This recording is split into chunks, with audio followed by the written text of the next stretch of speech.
The Chicago Bulls are looking to implement a new offensive and defensive play style today, two that are going to work kind of in tandem together to make each other more efficient. We're going to talk about why, if the Bulls are able to pull off this new play style, we got to really start looking at what the assistant coaches have brought to the Chicago Bulls. We're going to talk about all that plus more right after this. You are now tuned in to Chicago Bulls Central, your number one place for all Chicago Bulls news and content.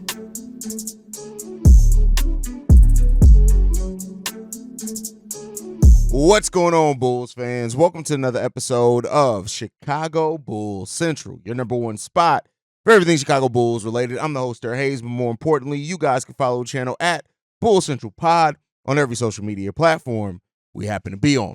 With that being said, let's go ahead and get into this content for today. So the Bulls plan to unveil and implement a new offensive and defensive play style this upcoming season. This coming out the Darnell Mayberry article saying this. Look for the Bulls to unveil a new playing style, a more up-tempo offense. Now, a lot of people tend to think run and gun when they hear up-tempo. Those are very different things. So more up-tempo means making quicker decisions. I think even a lot of people, when they hear up-tempo, that yes, you want to play in transition, you want to get out in transition, and the Bulls are going to try to theoretically do a lot of that with having rebounding guards that can rebound pretty well, and we'll talk about how that defensive system plays a part into this. But up-tempo isn't just from the standpoint of when you inbound the ball, right? Or before that, or getting turnovers, getting rebounds. More up-tempo also means quicker movements and off-ball actions as well. So if the Bulls are looking to do this, this would mean that the team is doing something that they just haven't done at a high level or consistently since Billy Donovan has taken over the team, and even a little bit before then, and that's consistent off-ball movement. That is going to be important either in half-court sets or if you're getting out in transition and trying to attack the defense before it gets a chance to set up. That is going to be the interesting part of implementing this, because Billy Donovan, who's been the head coach, the same voice in this locker room for most of these guys, for the majority of their time here, like we don't see it consistently. We had two players that moved consistently off the ball. That was Alex Caruso and Javonte Green, and neither one of them are on the roster now, right? We saw Patrick Williams do a little bit of it in that December I always go to and talk about Patrick Williams. Kobe's already talked about needing to grow as an off-ball player as well. Talked yesterday about how the Bulls see him more as an off-ball player going forward. And then you have Zach LaVine, who is one of the better catch-and-shoot players per percentage in the NBA. Billy Donovan just hasn't run a lot of catch-and-shoot opportunities for him over that time. So this comes down to, on the offensive side of the ball, for the Bulls to do this, they have the point guard, right? And that's the thing that kind of, I know we've heard for the last probably two off seasons that the Bulls want to play faster, more up-tempo, but that's with having DeMar DeRozan on the team, who is just not good off-ball and is not very great in transition unless he's leading the break-in transition. And the Bulls kind of did that as best as they could at times last season. And so, but now you have a roster both in the starting lineup and the bench that makes sense for the majority of it to move a more up-tempo offense, right? You look at Josh Giddey, thrives in that type of movement in an up-tempo offense. Kobe White's grown in that area in transition, not at the level that Ayo Dosunmu did as far as leading the fast break, but again, he's grown in that area. Just talked about Zach LaVine as a catch-and-shoot and more up-tempo player, and Patrick Williams can thrive in that as well, right? So you have that. Now, Nikola Vucevic is the one sticking point in a more up-tempo offense, but over the course of his career, he's been pretty okay with faster-paced offenses. He's just going to probably be used as the trailer that brings in maybe Jalen Smith, right?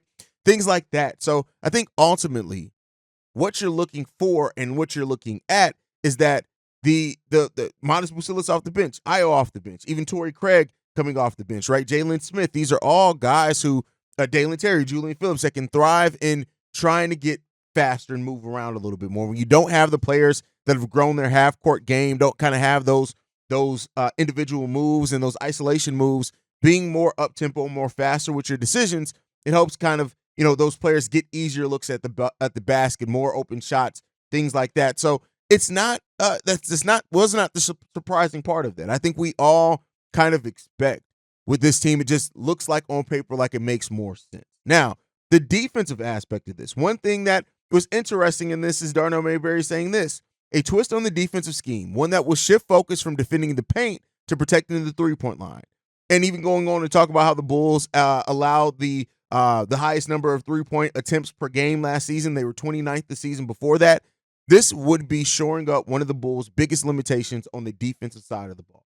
And that is getting, closing out on your 3-point shots. Now, the Bulls don't necessarily have the best perimeter defenders. Josh Giddey, Zach LaVine, Kobe White still not a plus defender, but he took steps last season. Josh Giddey's is solid as at guarding guards, but more so once they penetrate and they get in the paint, right? But not necessarily out on the perimeter. So the Bulls trying to play more perimeter style defense is going to be interesting to me because it means that your guards are going to be then carrying, or your perimeter players are going to be carrying the buttload of everything, both offensively and defensively, right? So it's going to be key to switch in that case, makes clean decisions on switching. The communication part's going to have to be there as well. If you're trying to go out to the 3-point line and protect that a little bit more, and kind of you're trying to then force teams to go to the paint and have to be more mid-range oriented teams, it's just going to be interesting to watch. Like, they have length. We got positional length all over the court, basically. Even with, us playing a 3-guard lineup, these are all players that, Kobe has the same wingspan as his height, but he's pretty tall for point guard. So, it's going to be interesting. That was the thing that stood out to me the most, is to see them switch their defense, because in my mind, right, regardless, and I know Nikola Vucevic, pick and roll, he's trash and everything. On ball against the slower centers, he actually does pretty good against, but anything switching, anything pick and roll, it's basically barbecue chicken for Nikola Vucevic. So could that open the door? Again, we talked about how if Jalen Smith did, which, we still aren't expecting, but if he did win that starting center position, how that kind of really does indicate a big change to the play style for the Chicago Bulls, both offensively and defensively. So, we'll see what comes along for that. But, the thing that I want to go to next on this is that if this Bulls team is able to change and adjust things, to me, that says a lot about the new assistant coaches that we brought in here, both Wes Unseld Jr. and Dad Craig. I've talked a lot about how they've both been heads of player development, but one thing that's key there, they were both lead assistants as well on teams that were plus defensively and had to get creative in how they use some of their defensive pieces, right? Russ Unseld Jr. with the Denver Nuggets, right? That being one of the better defensive teams in the league over some of his time there. And then also you look at Dan Craig with the Miami Heat. They have a defensive linchpin there, but they've cooked up some pretty good defenses. So, if things start changing as far as stylistically with the Chicago Bulls, to me, that would indicate that Billy Donovan is doing something that I think he should have done a while ago, knowing his limitations as a coach, is giving your coordinators, I almost said offensive coordinators in football mindset, but giving your assistants, right, the other people on that bench, a large part of give them a role, right? It doesn't have to be to the level of like Doc Rivers basically making Tom Thibodeau the defensive coordinator for that Boston Celtics championship team, because that's basically what he was. I'm not even talking about that necessarily. I'm not saying that it has to be at that level, but these guys have experience. These guys have seen some of the best coaches in the game and how they adjust and how they scheme things. And so, you look at both those coaches as well, and Eric Spoelstra and Mike Malone. Those are both guys who've had to, take different rosters and take rosters that, and still find a way to kind of keep them together. Now, the Denver Nuggets fell off of that a little bit, right? But so those are things that you're looking at, is all I'm saying. If the Bulls are truly able to get a new system, it comes down to the scheme, right? Because you cooked up a scheme that the players are bought into, the players believe in, because that does get you better execution. It goes to the players as well. Like, don't overlook it. If the Bulls are able to change and I'm not expecting them to be one of the fastest paced teams in the league. Billy Donovan has coached teams in the OKC Thunder that have been in the top 10 of pace. They've been in the bottom 10 of pace, right? So, we'll see how successful the Bulls are getting more up-tempo, but it's this system that kind of makes sense. If defensively you're getting rebounds, you're forcing deflections, you're getting turnovers, you are, like I said, especially if your guards are getting rebounds, that allows you to start that fast break and have it in the hands of one of your ball handlers early on. And that plays into your offense. This system it makes sense. Hearing it all makes sense. The bigger question is can they implement it? Can they get the players bought in? And that's what training camp is for. And that's one of the biggest things that I'm going to be looking for coming out of training camp when the Bulls start their preseason, is how much really looks different for the Chicago Bulls, or how much have the faces changed But a lot of the system, a lot of the issues, a lot of the shortcomings, a lot of the lack of adjustments, a lot of the scheme issues, are those things still the same? And can Billy Donovan figure out a rotation early enough to where you're getting the best, you're putting your players out there with the best situation and scenarios that make sense to them? Huge questions there. We'll end up seeing what it comes down to. But ultimately, hey, like I said, we'll see. I got some faith, a little bit, right? I'm still at the point where I have to see it before I fully believe it. But I'm getting a little hope. I'm getting a little hopeful. But something that else made me hopeful as well is that Billy Donovan had an interview with CT Insider. He was actually asked about Adama Sanogo, how he sees Adama Sanogo, which I think is great, right? So him saying this, I think one of the things that he's had to adjust to, it's different in the G League when he plays in Chicago. The biggest difference in the G League from the NBA to me is he's not dealing with the size at the basket he'd be dealing with in the NBA. I think he's learning how to play around the basket better with size. I always feel like the one skill that always carries through high school, college, and NBA is guys who can rebound. I love him. Great kid, great worker, team guy, physical. He's going to get better. There are going to be things that he's going to have to work around. He's not the tallest or the most athletic guy. He's very good defensively. Coming from UConn's program, he knows work, how to defend, all those things. I'm hoping he can stick. We don't necessarily have a lot of size, so there may be more opportunities for him this year. But I love the kid. I envision he'd have more of an opportunity with us this year than last year. Tells you a couple of things. Right now, again, Billy Donovan's being interviewed by a Connecticut outlet, so he's going to say positive things about one of the guys that's come out of that class. But it's good that Billy Donovan is aware of their lack of size. And while Adama Sanogo is 6'9", right, not the traditional center size that you expect, he's strong and he plays big. And much like we've seen Bam Adebayo, even though Bam is way more athletic, I would say than Adama Sanogo, having that opportunity and even saying that he's going to get more opportunity this year than last year, right? Or that they envision that. And he does have things to work on. But, one thing with the G League is that, the thing that I've always said is that you can only keep a player in the G League so long before they're not really gaining anything from being down. They're like one thing that Adama Sanogo did gain if you look at initially, his first couple of games with the Windy City Bulls. So how he finished that season, he understood how to use his combination of size and strength in the little bit of speed that he has, like to overcome some things. He also grew as a defender, understanding better how to use his length when he gets in pick and roll situations. Last year, 29 games played for him. He averaged 22 points per game in 30 minutes. He also averaged 12.7 rebounds per game, so right at 13, almost 2 assists, almost a steal, and over a block per game. Adama Sanogo played it and did basically everything you want him to do in the G League. Now, I understand that you're not just going to throw him to the deep end. A lot of Bulls fans, and I'm not saying you're wrong for it, want to see Adama Sanogo get a chance, and I'm one of those guys as well. To me, you only learn, like I said, you can only learn, it's like a litmus test. You can only get to it to a certain extent. At that point, you got to move on and live life, right? So, I hope that Adama Sanogo does get a little bit more opportunity, especially, God forbid anybody goes down. I'm knocking on wood on that, right? But like Adama should get more call-ups this year. And I think you can play, 65, 66, something like that, games on a two-way contract before they have to make a decision to convert you. That gives you a lot of games that you can play Adama Sanogo this year if needed, if you want to just, periodically, like maybe once a month or something like that, bring them up for a couple of game stint. If you're going on a road trip, right, you got a back-to-back, bring him up there, right? And to see what he can give, say, hey, we're going to give you an 8-minute stretch. Let's see how you do in that 8 minutes, right? Or maybe 4 to 5 minute stretch. Let's see how you do in that, right? And then build off of that. Have an actual plan. And again, this is something I'm also looking for because you added Dan Craig and Wes Unseld Jr. These are two guys who've been heads of player development. I'm expecting for the young players, even the ones down in G League on two-way contracts, to have a bit more of an actual development plan, right? Benchmarks, goals, things that they try to do with these guys. So overall, I'm glad that Billy Donovan's high on Adama Sanogo. Even if we'll see if it's just smoke, right? We'll see that. But, he said the right things, and I agree with a lot of what Billy Donovan said on his view of Adama. And also the Bulls situation overall. Like, we don't have a lot of size on this team.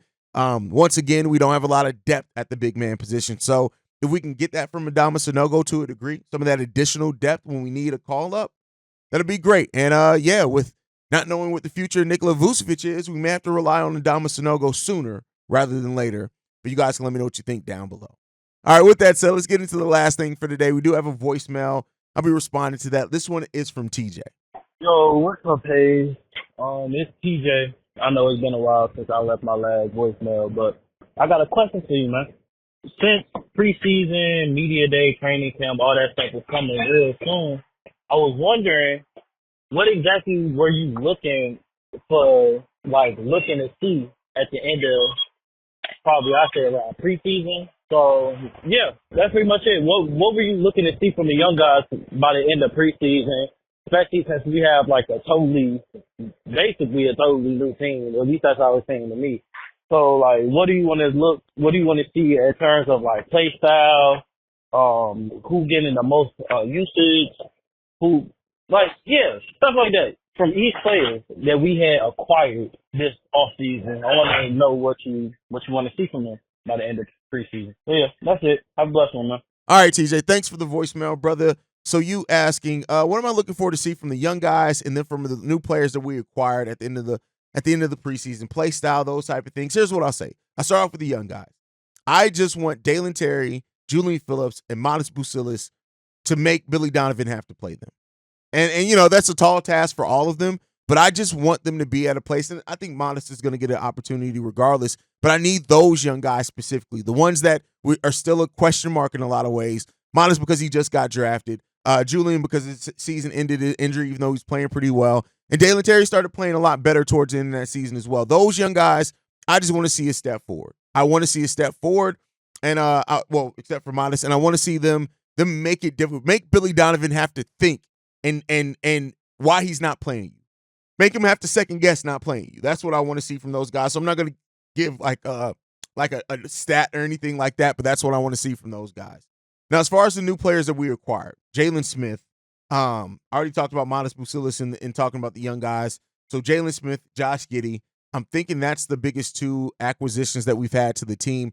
I won't get into Kenny Lofton and THT, those type of guys, just because we don't necessarily know if they're going to make the roster yet, right?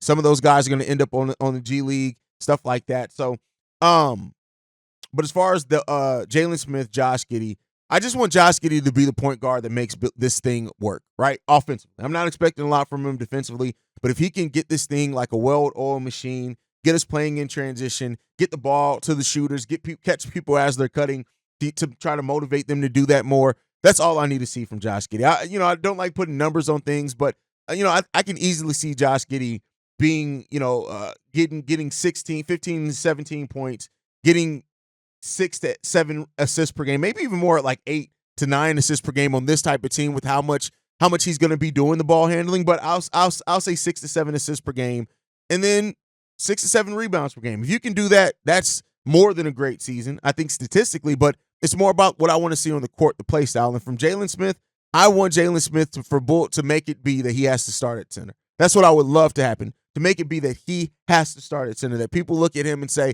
damn, this is an underrated move. I want to see Jalen personally get to that point of being close to a 12-point and 9 guy consistently for the Chicago Bulls, right? That's what I would love to see for Jalen Smith. But I think that's it. Now, as far as play style, kind of what we talked about in that first segment, TJ, I want to see this team play a more modern style offense, a more, one that makes sense to the roster that we have here. That's one thing that I don't feel like we've done. We haven't really always built a roster that use a system that makes sense to the personnel. Let the personnel dictate what system we run, not vice versa. Try to put these players in the best positions. Try to do those type of things. It's not something that, you don't always get from Billy Donovan, and it does frustrate me at times, just being 100% honest. But hopefully we start getting better of that, and we can start expecting to see a kind of a more modern system that just makes sense in where the NBA is going, and we got players to execute that type of system, right? I know Nikola Vucevic is still here, and it's going to give a lot of people questions on just how good the Bulls offense can really be with Vooch still here. And I understand that. I'm not going to, crap on anybody for that. And it's up to the Bulls to show that, man. But yeah, and that's so stylistically, that's really what I'm looking for, is just the growth and development from us offensively. And then, of course, I know you didn't ask, but Kobe and Ayo, just to them to prove last season wasn't a fluke. And you can doubt them if you want to. but you're gonna be on the wrong side of history if you do, because I think the world of these brothers, and I think that they are both going to have respected seasons where we look back on it and we say, "Hey, damn, Io DeSumo and Kobe did it again." These are guys that we can build with. So those are the answers to your question. Hopefully, I answered them pretty well there, TJ. That's my time for today, guys. Make sure you guys are following the show at Bull Central Pod. You can send us any feedback, questions, comments, concerns. BullCentralPod@gmail.com. Lastly, if you want to leave a text message and our voicemail for the mailbag, the number to do so, 773-270-2799. We are the number one spot for everything Chicago Bulls related, but that's thanks to you guys. And like I like to end every episode on, go Bulls. Love you guys. See red if you can, y'all. Peace. This has been a presentation of the Break Media.